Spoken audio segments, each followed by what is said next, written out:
Garuda Kitchen World exclusive stainless steel samanlu wholesale and retail Aziz Plaza in Hyderabad.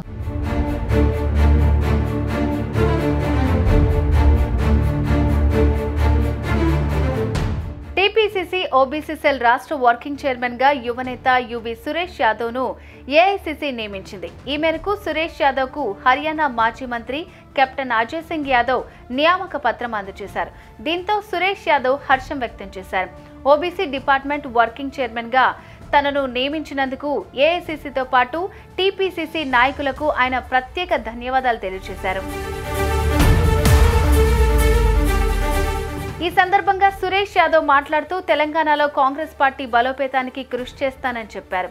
AICC నేతలు మల్లికార్జున్ ఖర్గే, సోనియా గాంధీ, రాహుల్ గాంధీ, ప్రియాంక గాంధీ, రాష్ట్ర ముఖ్యమంత్రి రేవంత్ రెడ్డి, ఉప ముఖ్యమంత్రి బట్టి విక్రమార్క ఇతర నాయకుల ఆదేశాల మేరకు పార్టీ బలోపేతానికి, ఓబీసీల సంక్షేమానికి కృషి చేస్తానని యువి సురేష్ యాదవ్ పేర్కొన్నారు.